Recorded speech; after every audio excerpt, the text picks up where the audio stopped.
Selamat siang. Saat ini saya akan membaca kitab Galatia. Saya mulai dari Galatia yang pertama. Salam dari Paulus, seorang rasul, bukan karena manusia, juga bukan oleh seorang manusia, melainkan oleh Yesus Kristus dan Allah Bapa yang telah membangkitkan Dia dari antara orang mati, dan dari semua saudara yang ada bersama-sama dengan aku, kepada jemaat-jemaat di Galatia. Kasih karunia menyertai kamu dan damai sejahtera dari Allah Bapa kita dan dari Tuhan Yesus Kristus yang telah menyerahkan dirinya karena dosa-dosa kita untuk melepaskan kita dari dunia jahat yang sekarang ini, menurut kehendak Allah dan Bapa kita. Baginya lah kemuliaan selama-lamanya. Amin. Hanya satu Injil. Aku heran bahwa kamu begitu lekas berbalik daripada Dia yang oleh kasih karunia Kristus telah memanggil kamu dan mengikuti suatu Injil lain yang sebenarnya bukan Injil. Hanya ada orang yang mengacaukan kamu dan yang bermaksud untuk memutarbalikkan Injil Kristus. Tetapi sekalipun kami atau seorang malaikat dari surga yang memberitakan kepada kamu suatu Injil yang berbeda dengan Injil yang telah kami beritakan kepadamu, terkutuklah dia. Seperti yang telah kami katakan dahulu, sekarang kukatakan sekali lagi, jikalau ada orang yang memberitakan kepadamu suatu Injil yang berbeda dengan apa yang telah kamu terima, terkutuklah dia. Jadi bagaimana sekarang? Adakah ku cari kesukaan manusia atau kesukaan Allah? Adakah ku coba berkenan kepada manusia? Sekiranya aku masih mau mencoba berkenan kepada manusia, maka aku bukanlah hamba Kristus. Bagaimana Paulus menjadi rasul?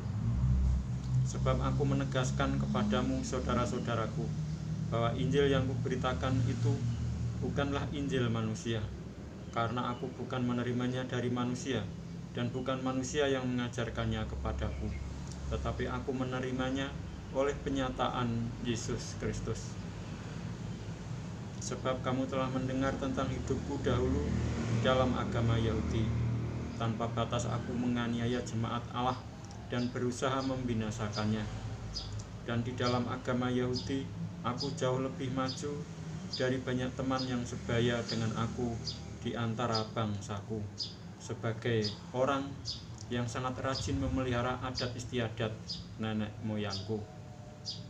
Tetapi waktu Ia yang telah memilih aku sejak kandungan ibuku dan memanggil aku oleh kasih karunia-Nya, berkenan menyatakan anaknya di dalam aku, supaya aku memberitakan Dia di antara bangsa-bangsa bukan Yahudi, maka sesaat pun aku tidak minta pertimbangan kepada manusia. Juga aku tidak pergi ke Yerusalem mendapatkan mereka yang telah menjadi rasul sebelum aku, tetapi aku berangkat ke tanah Arab dan di situ kembali lagi ke Damsyik. Lalu 3 tahun kemudian aku pergi ke Yerusalem untuk mengunjungi Kefas, dan aku menumpang 15 hari di rumahnya. Tetapi aku tidak melihat seorang pun dari rasul-rasul yang lain kecuali Yakobus, saudara Tuhan Yesus. Di hadapan Allah kutegaskan, apa yang kutuliskan kepadamu ini benar. Aku tidak berdusta. Kemudian aku pergi ke daerah-daerah Syria dan Kilikia. Tetapi rupaku tetap tidak dikenal oleh jemaat-jemaat Kristus di Yudea. Mereka hanya mendengar bahwa Ia yang dahulu menganiaya mereka sekarang memberitakan iman yang pernah hendak dibinasakannya, dan mereka memuliakan Allah karena aku. Saya lanjutkan membaca Galatia yang kedua. Paulus diakui oleh para rasul. Kemudian setelah lewat 14 tahun, aku pergi pula ke Yerusalem dengan Barnabas, dan Titus pun kubawa juga. Aku aku pergi berdasarkan suatu kenyataan. Dan kepada mereka aku bentangkan Injil yang kuberitakan di antara bangsa-bangsa bukan Yahudi, dalam percakapan tersendiri kepada mereka yang terpandang, supaya jangan dengan percuma aku berusaha atau telah berusaha. Tetapi kendatipun Titus yang bersama-sama dengan aku adalah seorang Yunani, namun ia tidak dipaksa untuk menyunatkan dirinya. Memang ada desakan dari saudara-saudara palsu yang menyusup masuk, yaitu mereka yang menyelundup ke dalam untuk menghadang kebebasan kita yang kita miliki di dalam Kristus Yesus, supaya dengan jalan itu mereka dapat memperhambakan kita. Tetapi sesaat pun kami tidak mau mundur dan tunduk kepada mereka, agar kebenaran Injil dapat tinggal tetap pada kamu. Dan mengenai mereka yang dianggap terpandang itu, bagaimana kedudukan mereka dahulu, itu tidak penting bagiku, sebab Allah tidak memandang muka. Bagaimanapun juga, mereka yang terpandang itu tidak memaksakan sesuatu yang lain kepadaku. Tetapi sebaliknya, setelah mereka melihat bahwa kepadaku telah dipercayakan pemberitaan Injil untuk orang-orang tak bersunat, sama seperti kepada Petrus untuk orang-orang bersunat, karena ia yang telah memberikan kekuatan kepada Petrus untuk menjadi rasul bagi orang-orang bersunat, ia juga yang telah memberikan kekuatan kepadaku untuk orang-orang yang tidak bersunat. Dan setelah melihat kasih karunia yang dianugerahkan kepadaku, maka Yakobus, Kefas, dan Yohanes yang dipandang sebagai soko guru jemaat berjabat tangan dengan aku dan dengan Barnabas sebagai tanda persekutuan, supaya kami pergi kepada orang-orang yang tidak bersunat dan mereka kepada orang-orang yang bersunat. Hanya kami harus tetap mengingat orang-orang miskin, dan memang itulah yang sungguh-sungguh kuusahakan melakukannya. Paulus bertentangan dengan Petrus.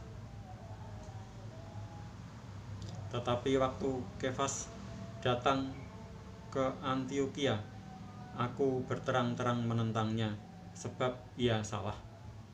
Karena sebelum beberapa orang dari kalangan Yakobus datang, ia makan sehidangan dengan saudara-saudara yang tidak bersunat. Tetapi setelah mereka datang, ia mengundurkan diri dan menjauhi mereka karena takut akan saudara-saudara yang bersunat. Dan orang-orang Yahudi yang lain pun turut berlaku munafik dengan dia, sehingga Barnabas sendiri turut terseret oleh kemunafikan mereka. Tetapi waktu kulihat bahwa kelakuan mereka itu tidak sesuai dengan kebenaran Injil, aku berkata kepada Kefas di hadapan mereka semua, jika engkau seorang Yahudi hidup secara kafir dan bukan secara Yahudi, bagaimanakah engkau dapat memaksa saudara-saudara yang tidak bersunat untuk hidup secara Yahudi? Yang terutama juga untuk orang Kristen keturunan Yahudi.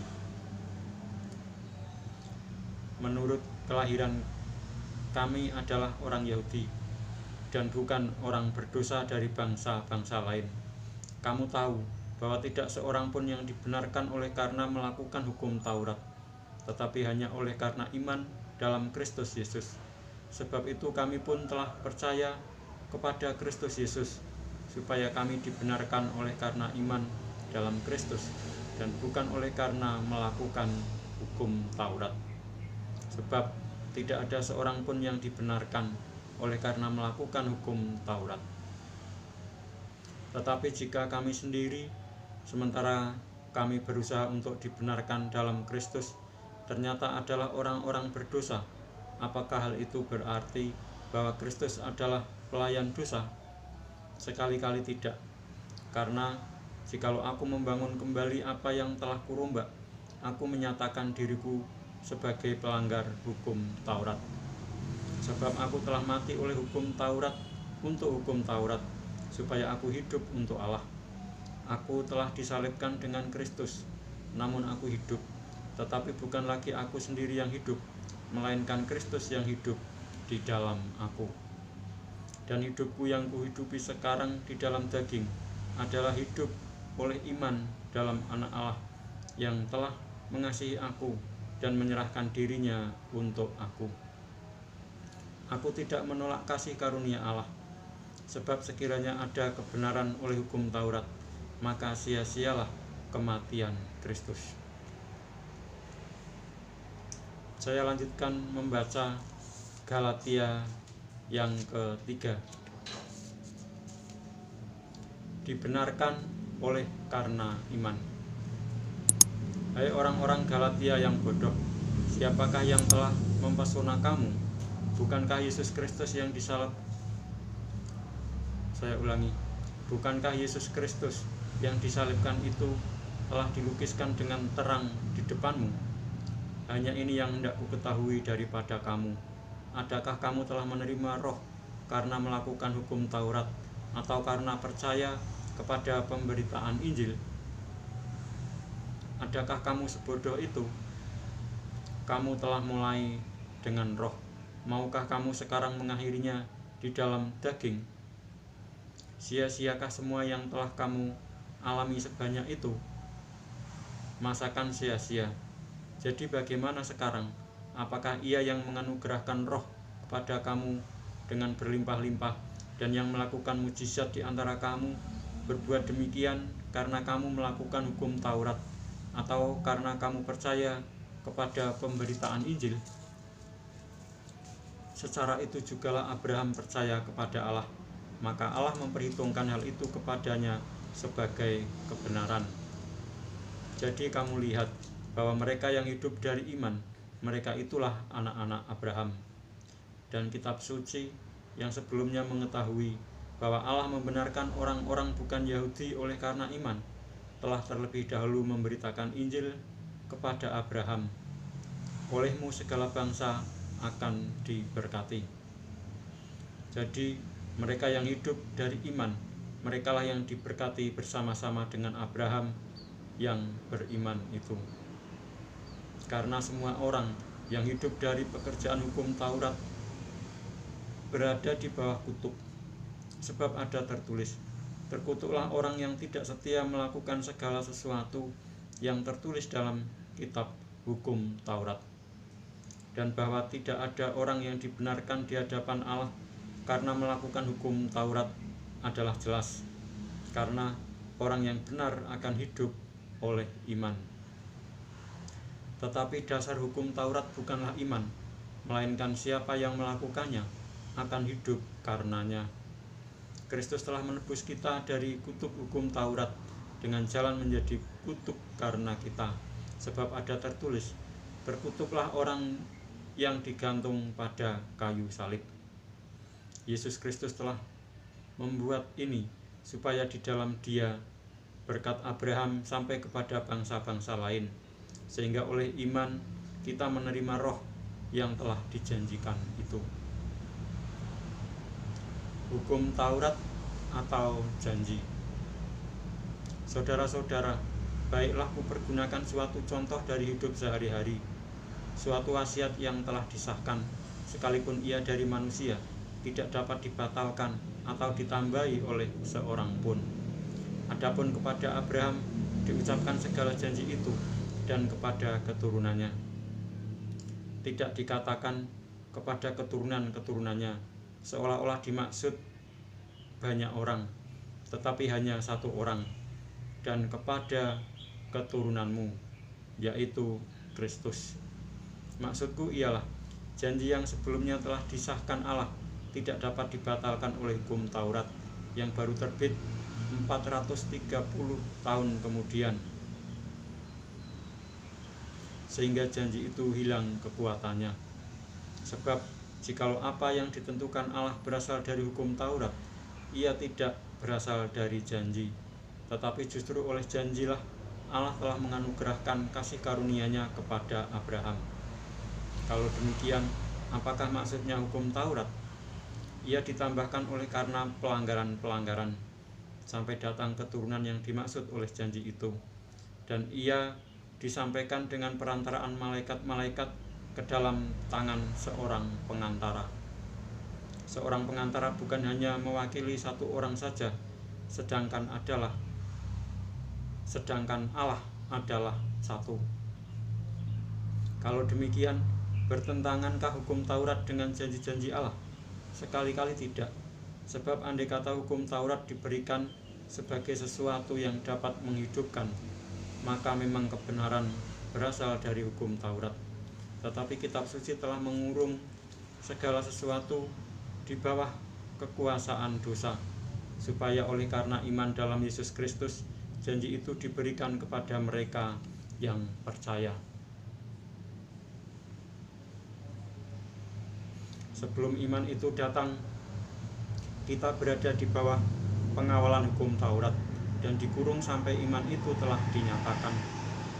Jadi hukum Taurat adalah penuntun bagi kita sampai Kristus datang, supaya kita dibenarkan karena iman. Sekarang iman itu telah datang, karena itu kita tidak berada lagi di bawah pengawasan penuntun, sebab kamu semua adalah anak-anak Allah karena iman di dalam Yesus Kristus. Karena kamu semua yang dibaptis dalam Kristus telah mengenakan Kristus. Dalam hal ini tidak ada orang Yahudi atau orang Yunani, tidak ada hamba atau orang merdeka, tidak ada laki-laki atau perempuan, karena kamu semua adalah satu di dalam Kristus Yesus. Dan jikalau kamu adalah milik Kristus, maka kamu juga adalah keturunan Abraham dan berhak menerima janji Allah. Demikianlah, saya telah membaca Galatia sampai dengan Galatia yang ketiga, dan saya akan melanjutkan membaca Galatia selanjutnya, yaitu Galatia yang keempat, tentang tak ada lagi perhambaan pada kesempatan berikutnya. Sekian, terima kasih.